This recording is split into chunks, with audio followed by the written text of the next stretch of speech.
beberapa tentang hukum dasar kimia. Silakan kalian bisa menyiapkan PPT kalian yang sudah Bu Anis bagikan melalui Classroom ataupun melalui email kelas untuk kita belajar sama-sama tentang hukum dasar kimia. Hukum yang pertama yang kita pelajari adalah hukum kekekalan massa atau disebut dengan Lavoisier. Hukum Lavoisier itu muncul pertama kali karena Lavoisier itu menolak adanya teori phlogiston. Phlogiston itu adalah suatu bagian ringan yang terdapat dalam suatu materi. Jadi teori phlogiston itu menyatakan bahwa jika suatu materi itu bereaksi maka dia akan ada perubahan massa. Tetapi Lavoisier itu tidak sependapat dengan teori phlogiston. Dia menyatakan bahwa pada reaksi kimia tidak terjadi perubahan massa atau yang disebut dengan hukum kekekalan massa yang menyatakan massa sebelum dan sesudah reaksi adalah sama. Contohnya seperti ini. Ada besi, saya reaksikan dengan belerang. Besi itu mempunyai massa A gram. Belerang itu massa B gram. Besi dan belerang ini disebut sebelum reaksi, keadaan sebelum reaksi ya. Sedangkan besi 2 belerang ini adalah hasil reaksi, yaitu keadaan sesudah bereaksi. Ketika besi mempunyai massa A gram dan belerang mempunyai massa B gram, maka besi 2 sulfida yang terbentuk massanya akan menjadi A plus B gram. Jadi massa sebelum reaksi akan sama dengan massa sudah reaksi. Contoh, di soal hukum kekekalan massa. Besi mempunyai massa 56 gram, belerang mempunyai massa 32 gram. Maka besi 2 sulfida yang terbentuk kalian tinggal tambahkan. Karena massa sebelum dan sesudah reaksi harus sama. Berarti di sini 56 ditambah 32 sama dengan 88 gram. Kemudian di sini ada belerang bereaksi dengan oksigen membentuk belerang dioksida sebanyak 64 gram. Jika belerangnya 32 gram, berapa massa oksigennya? Ingat prinsipnya massa sebelum sama dengan massa sudah reaksi. Sebelum tanda panah itu berarti sebelum reaksi ya. Ini berarti massa oksigen bisa dicari dari 64 dikurangi 32 sama dengan 32 gram. Mudah bukan? Kemudian di sini ada soal, sebanyak 1 gram logam magnesium direaksikan dengan gas klorin menghasilkan magnesium klorida. Ada magnesium direaksikan dengan gas klorin menghasilkan magnesium klorida. Di sini ada 1 gram. Di sini ada gas klorinnya, kita nggak tahu.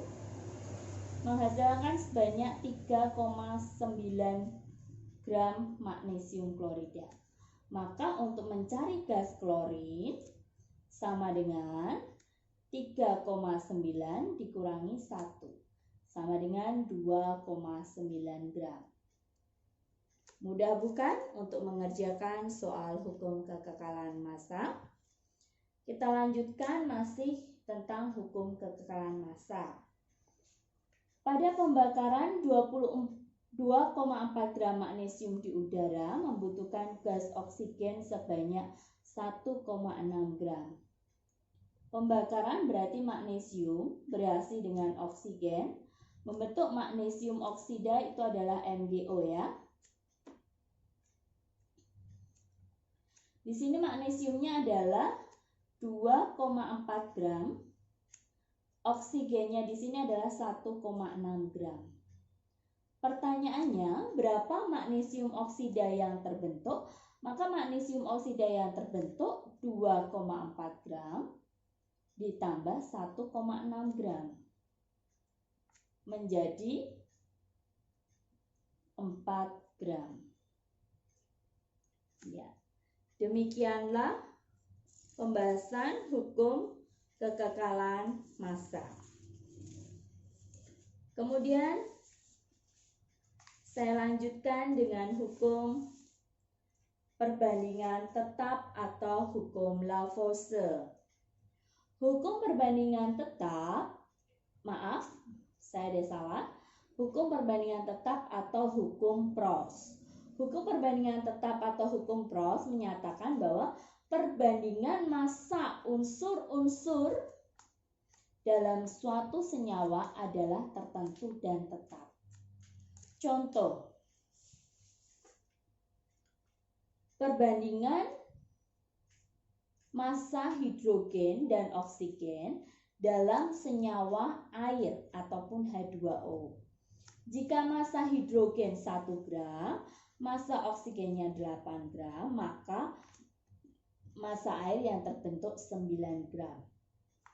Begitu pula di tempat yang lain, di sini akan diperoleh 1:8 banding 9. Berarti sama. Perbandingan ini juga kalau disederhanakan, Tangerang, airnya di Tangerang, maka akan diperoleh perbandingan H dan O dalam H2O selalu 1:8. Ini juga 1:8. Begitu.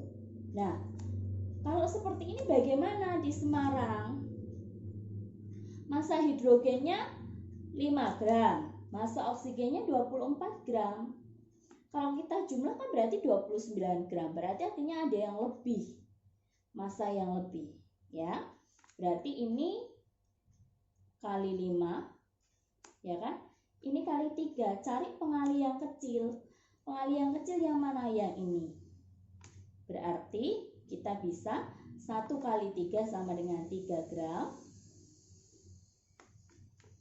Ini tetap 24 gram, hasilnya 27 gram. Maka sisa hidrogen adalah 2 gram. Ya. Contoh soal perbandingan massa karbon dan massa oksigen dalam senyawa karbon dioksida adalah 3:8. Pertanyaannya, berapa gram karbon yang dapat bereaksi dengan 24 gram oksigen?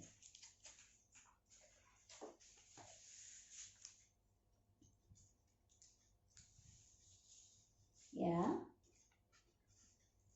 Perbandingan C banding O dalam CO2 itu adalah 3:8. Berarti CO2-nya banding 11 ya, hasilnya ini ditambahkan. Jika oksigennya itu 24 gram, ya, maka berapa karbon yang dapat bereaksi? Pertanyaannya seperti itu. Ini yang pertanyaannya yang A, ya. 8 menjadi 24 itu dikalikan 3. Maka karbon juga dikalikan 3. Maka dia jadi 9 gram. Maka hasil CO2 yang diperoleh 9 gram ditambah 24 gram sama dengan 33 gram. Seperti itu untuk menjawab pertanyaan yang A. Kemudian pertanyaan yang B. Ini pertanyaan yang A. Kemudian pertanyaan yang B. Jika ada 6 gram karbon, tadi C banding O, dalam CO2, Bu Anis ulang tulis 3:8 banding 11 ya. Kalau ada 6 gram dirasikan dengan 12 gram oksigen, maka berapa gram karbon dioksida yang terbentuk? Apakah ada unsur yang tersisa? Mari kita lihat sama-sama. Ingat, hukum Proust menyatakan perbandingan unsur-unsur dalam senyawa selalu tetap. Berarti perbandingan C dan O dalam senyawa CO2 itu selalu tetap, selalu 3:8. Jika C ini 6 gram, O-nya 12 gram, maka CO2 yang terbentuk berapa? 3/6, maka pengalinya adalah 2. 8/12, pengalinya adalah 8/12, pengalinya berapa? 3/4 ya. 3/2, maaf. 3/2. 2 dengan 3/2 kecil mana? Kita harus lihat. Kecil 3/2. Ini yang kita pakai sebagai pengali. Berarti karbonnya 3 kali 3/2, 9/2 gram ya. Ini 12 gram. Maka CO2 yang terbentuk ini adalah 9/2 itu adalah 4,5 gram ya. Ditambah 12 gram. Berarti 16,5 gram. Sisa C-nya sebanyak 1,5 gram. Ya. Itu adalah pertanyaan yang B. Pertanyaan yang C, berapa gram karbon dan oksigen yang harus direaksikan untuk membentuk 33 gram senyawa karbon dioksida?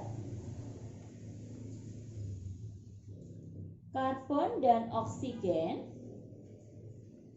dalam senyawa CO2 tadi perbandingannya adalah 3:8, CO2-nya 11. Kalau yang dibutuhkan berapa karbon dan oksigennya jika ingin membentuk 33 gram karbon dioksida? 11/33 dikalikan 3. Maka ini juga harus dikalikan 3. Ini juga harus dikalikan 3. Berarti ini 24 gram. Oksigennya, karbonnya adalah 9 gram. Kemudian soal berikutnya adalah hukum kelipatan berganda. Hukum kelipatan berganda ini beda dengan hukum Proust. Kalau Proust menyatakan perbandingan unsur dalam senyawa itu tetap. Tetapi kalau hukum kelipatan berganda atau hukum Dalton menyatakan jika massa salah satu unsur dalam kedua senyawa itu sama, maka perbandingan unsur yang satu lagi dalam kedua senyawa itu merupakan bilangan bulat dan sederhana. Contohnya di sini ada unsur Pb dan O dapat membentuk beberapa senyawa. Ya, Bu Anis tulis di sini.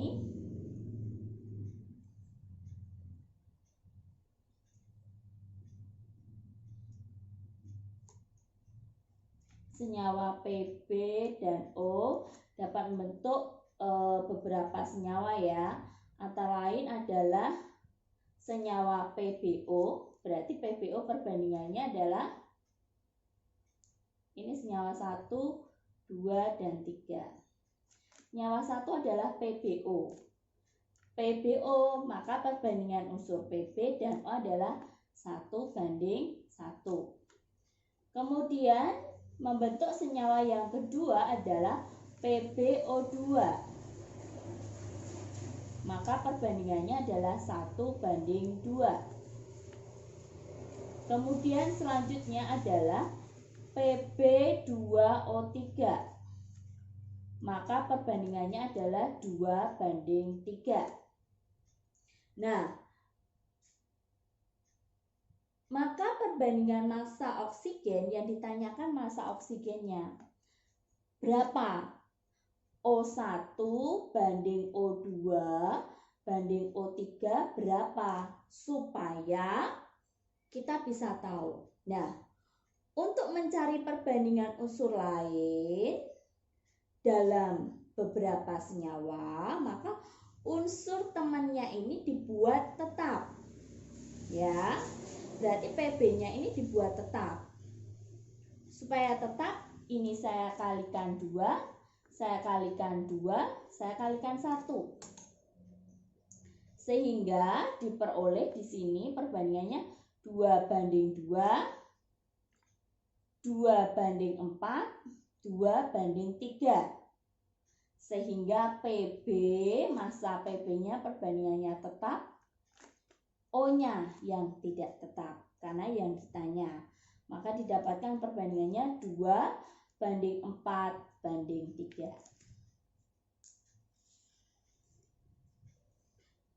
Ini sama hukum kelipatan berganda, ini juga. Jadi memang contohnya seperti ini, senyawa nitrogen terbentuk dari unsur N dan O, dia bisa membentuk beberapa senyawa, ya. Ada N2O, NO, NO2, N2O3, N2O5, ya. Nah, di sini ada pertanyaan.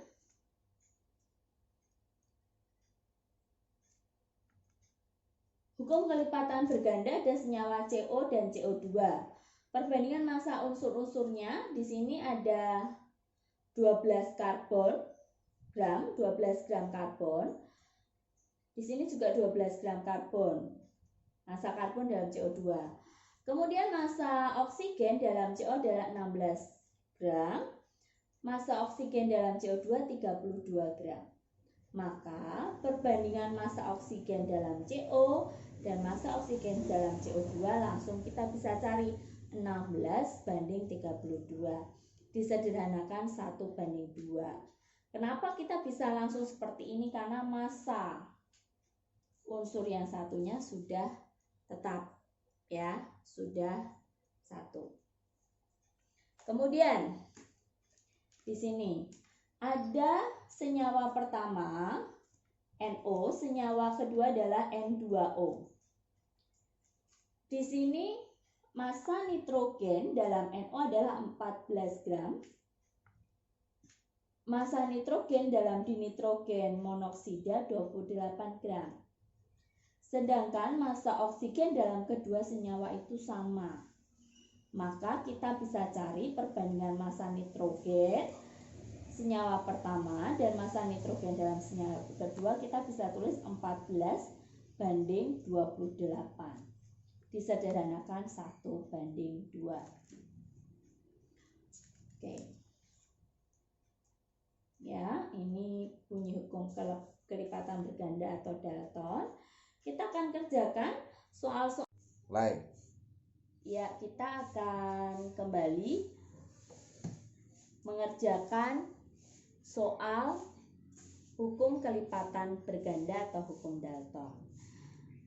Yang tadi kita sudah bahas bahwa hukum Dalton berbunyi, jika massa dari salah satu unsur dalam kedua senyawa itu sama, maka perbandingan massa unsur yang satunya lagi dalam kedua senyawa itu merupakan bilangan bulat dan sederhana.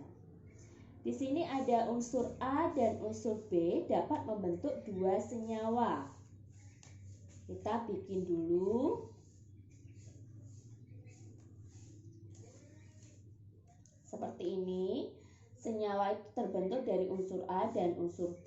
Dia membentuk 2 senyawa, senyawa 1 dan senyawa 2. Massa A pada senyawa 1 adalah 40%. Ya. Massa B pada senyawa 2 adalah 75%. Anak-anak, kita bisa lihat bahwa total senyawa itu adalah 100%. Jika A 40%, berarti B-nya 60%.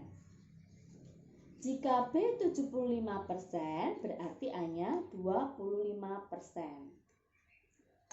Dari sini maka diperoleh perbandingan A banding B adalah 2 banding 3 dan A banding B di senyawa 2 adalah 1 banding 3.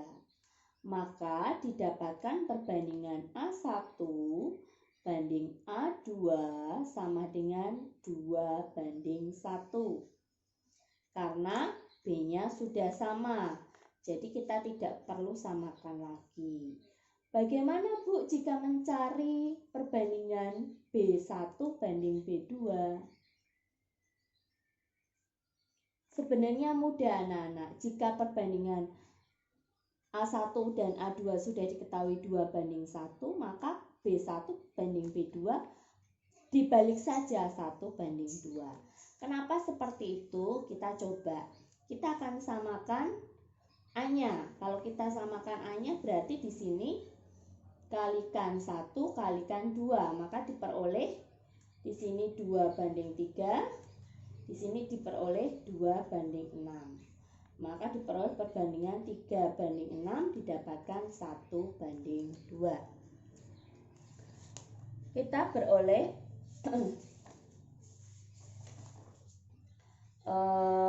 kita kerjakan soal berikutnya. Unsur C dan O membentuk 2 macam senyawa.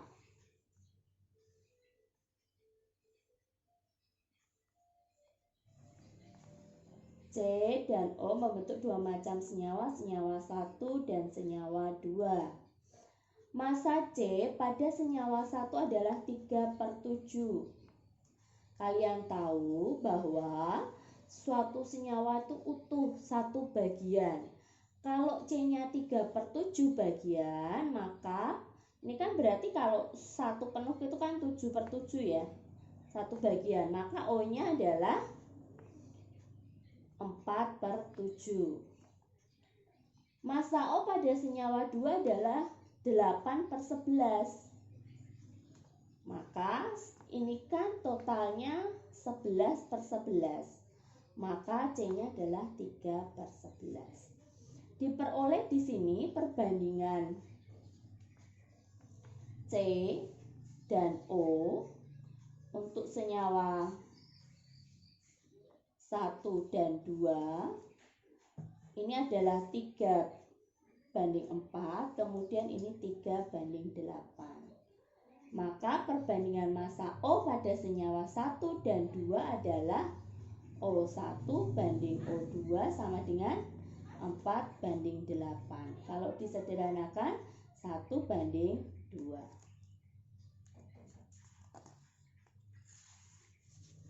Selanjutnya kita akan bahas nomor 2. Unsur N dan O dapat membentuk 2 jenis senyawa. Sama, ini dikerjakan seperti tadi.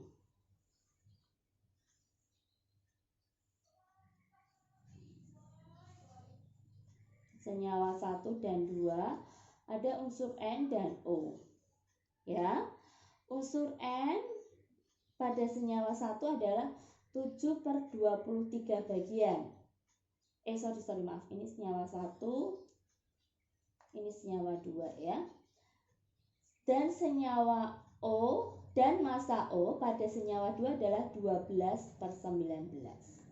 Berarti di sini adalah 23. Sedangkan ini adalah 7/19. Maka didapatkan disederhanakan perbandingannya di sini 7 banding 16, di sini 7 banding 12. Maka diperoleh perbandingan O1 banding O2 merupakan bilangan bulat enggak? 16 banding 12. 4 banding 3.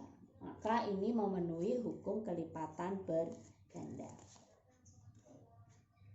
Ya, yang lain kalian bisa kerjakan sendiri. Ibu hanya membahas beberapa soal tertentu. Kemudian kita berlanjut ke hukum yang keempat, yaitu hukum Gay-Lussac. Hukum Gay-Lussac menyatakan hukum perbandingan volume.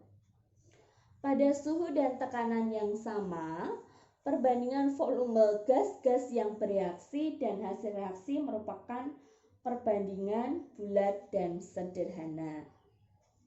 Contohnya seperti ini. Bu Anis punya pembakaran gas propana C3H8. Ya. Saya reaksikan pembakaran sempurna pasti bereaksi dengan oksigen menghasilkan karbon dioksida dan uap air. Ya, seperti ini. Nah, di sini pada suhu dan tekanan yang sama, ingat perbandingan volume gas-gas. Hukum Gay-Lussac ini hanya berlaku pada suatu reaksi di mana fase zatnya adalah semua gas. Ingat. Ya, oke. Kemarin kalian pada saat persamaan reaksi belajar tentang koefisien reaksi. Koefisien reaksi itu apa sih, Bu? Angka di depan pereaksi atau hasil reaksi, angka di depan senyawa. Kalau ini itu yang disebut dengan indeks. Nah, pada persamaan reaksi yang Bu Anis tulis itu belum setara. Maka kamu harus setarakan terlebih dahulu.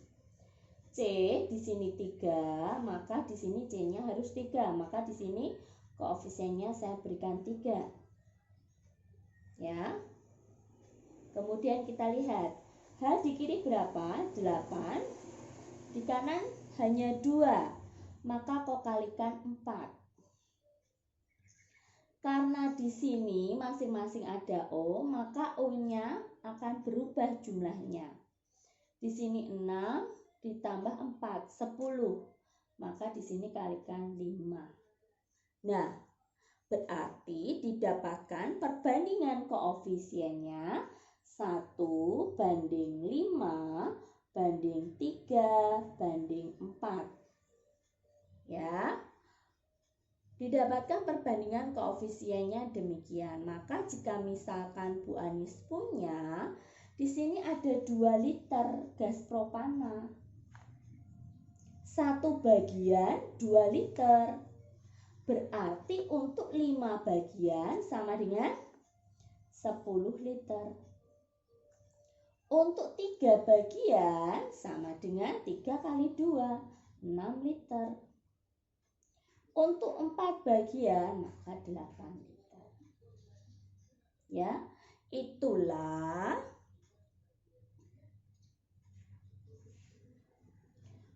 hukum perbandingan volume. Perbandingan koefisien sama dengan perbandingan volume. Oke. Ya. Ini sama koefisiennya dicari, koefisiennya diketahui. Oke. Selanjutnya hipotesis Avogadro. Hipotesis Avogadro itu masih berkaitan dengan hukum perbandingan volume. Gas-gas yang volumenya sama jika diukur pada suhu dan tekanan yang sama akan memiliki jumlah molekul yang sama pula. Jadi kalau misalkan Bu Anis punya nih, tadi C3H8 ya, pembakaran gas propana, Bu Anis tulis lagi.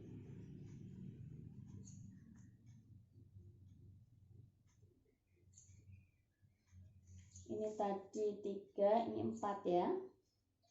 Ini 5. Maka tadi diperoleh perbandingan 1 banding 5 banding 3 banding 4.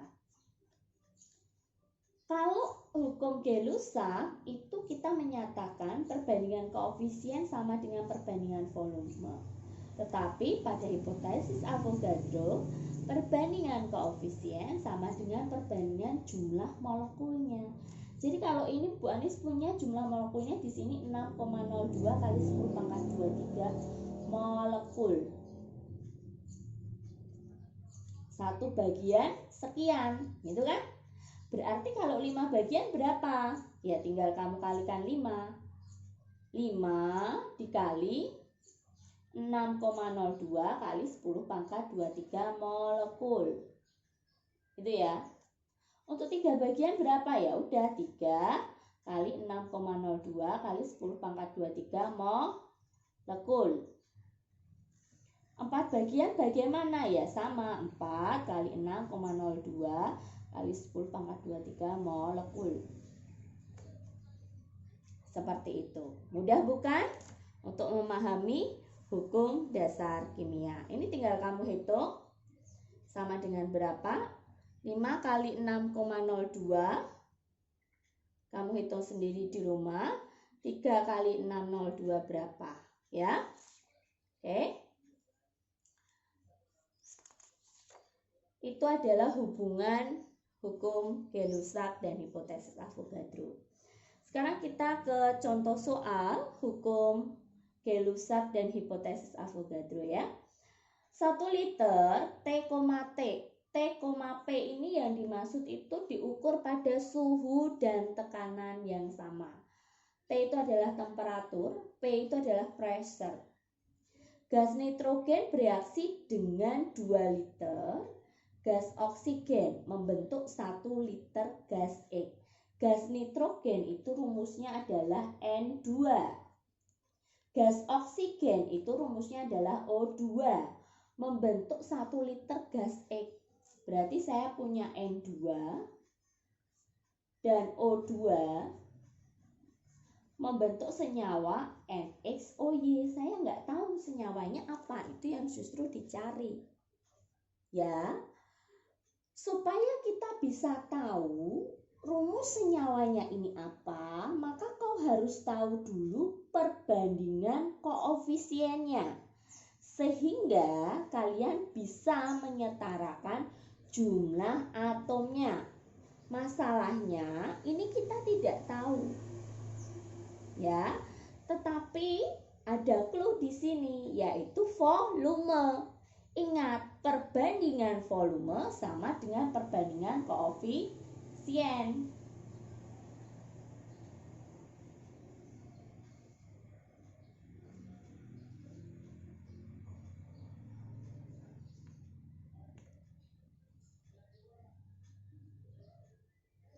Koefisien ya.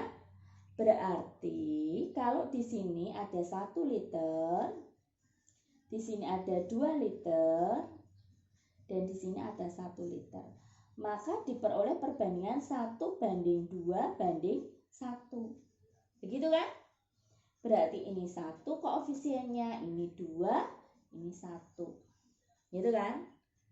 Jumlah atom kiri harus sama dengan jumlah atom kanan. Di sini N-nya ada berapa? 2. Ini X, berarti X-nya sama dengan 2. Y-nya ini berapa? 4. Berarti Y-nya ini harus ada 4. Maka senyawa yang termasuk adalah N2O4 di nitrogen tetraoksida. Ada pertanyaan? Bisa bukan? Bu Anis lanjutkan. Ya. Selanjutnya, pada penguraian sempurna 10 ml oksida nitrogen, lagi-lagi nitrogen. Oksida nitrogen itu artinya nitrogen dengan oksigen ya. Yang berupa gas dihasilkan 20 ml nitrogen dioksida. Ya. Di nitrogen dioksida itu apa? NO2. Dan 5 ml oksigen. Gas oksigen apa? O2. Tentukanlah rumus molekul oksida nitrogen tersebut. Ini dibalik, diuraikan. Ada senyawa oksida nitrogen NXOY. Terurai menjadi nitrogen dioksida O2 dan oksigen O2. Gitu kan? Di sini ada 10 ml. Ya. Dihasilkan 20 ml nitrogen dioksida dan 5 ml. Ingat, perbandingan koefisien sama dengan perbandingan volume. Kita mau cari koefisiennya ini berapa? Ya, dari volume yang ada. Maka di sini disederhanakan, perbandingan volumenya jadi berapa? Dibagi berapa ini? Dibagi 5 ya. Paling kecil ya. Berarti 2:4:1. Berarti ini ada 2, ada 4, ada 1. Gitu kan? Jumlah atom kiri dan kanan harus sama. Di sini N-nya 4. Di sini sudah 2. 2 kali berapa supaya jadi 4? Maka di sini X-nya sama dengan 2. O-nya berapa ini? 4, 8. 8 tambah 2, 10.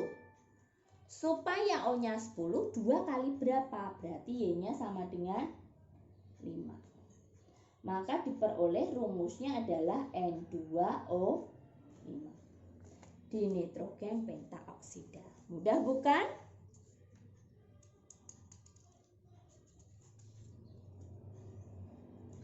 Selanjutnya, pada pembakaran sempurna 5 liter gas CXOY. Pembakaran sempurna gas hidrokarbon. Dibakar berarti bereaksi dengan gas oksigen. Menghasilkan CO2 dan H2O. Ya. Pembakaran sempurna itu pasti yang dihasilkan karbon dioksida dan uap air. Tetapi kalau pembakaran tidak sempurna, itu yang dihasilkan adalah karbon monoksida atau CO.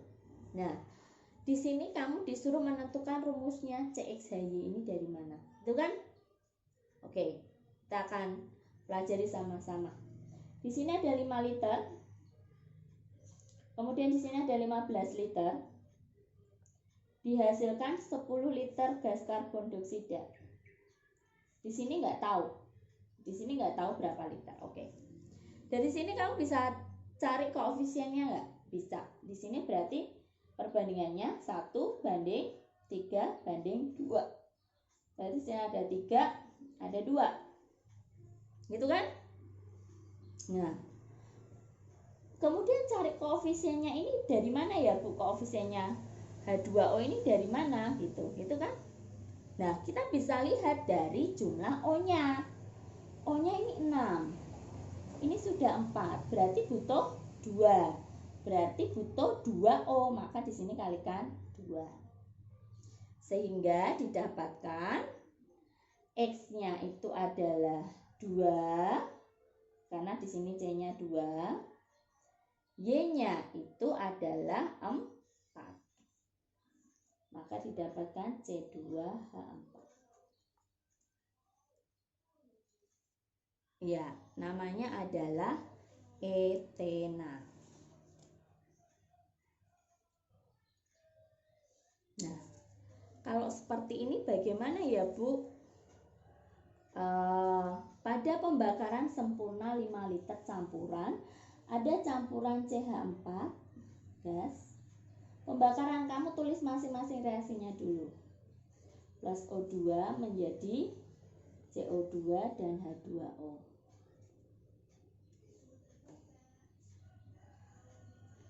Kemudian ada C2H6.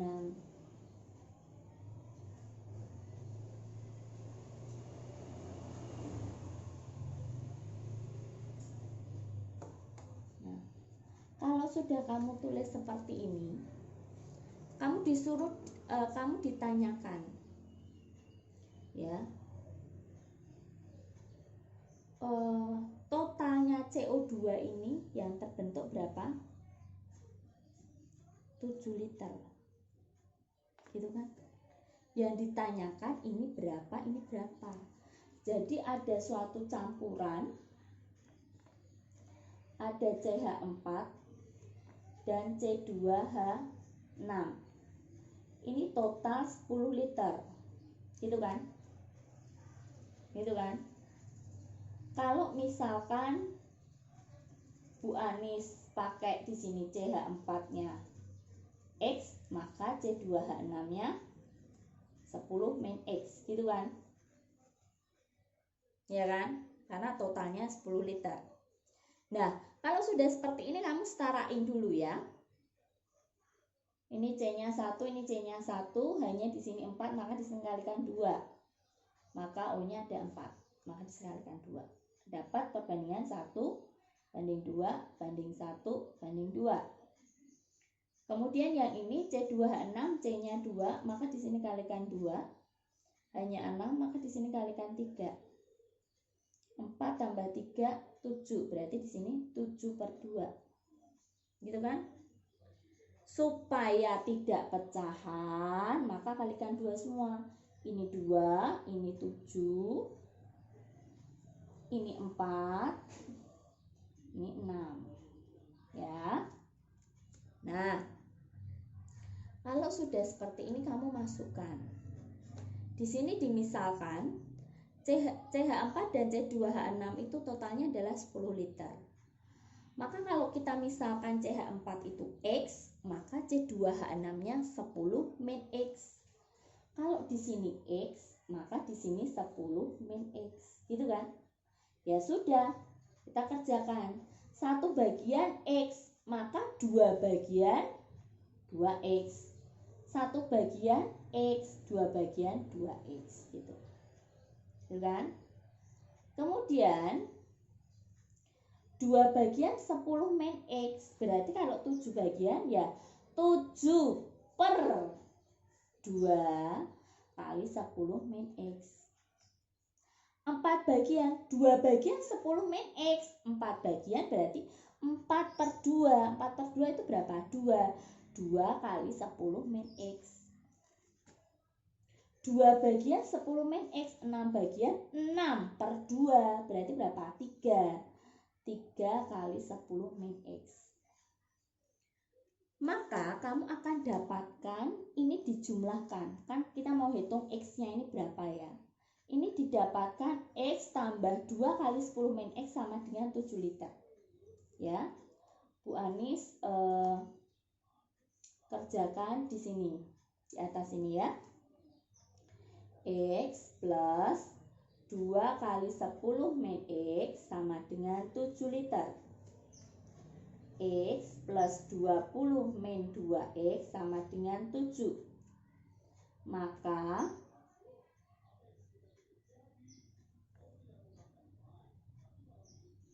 ya kan?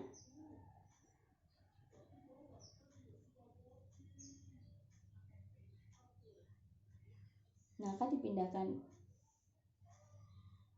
di sini. Oh sorry. Oh ini 5 liter ya anak-anak. Maaf. Kok bisa Bu Anis 10 liter? Ini 5 liter. Berarti 5 min X ya. Sorry. Ini 5 min X ya. 5 min X. 5 min X. 5 min X. Saya bacanya 10. Ternyata ini totalnya 5 liter. Oke. Bu Anis ulangin ya. Berarti ini X plus 2 kali 5 min X sama dengan 7.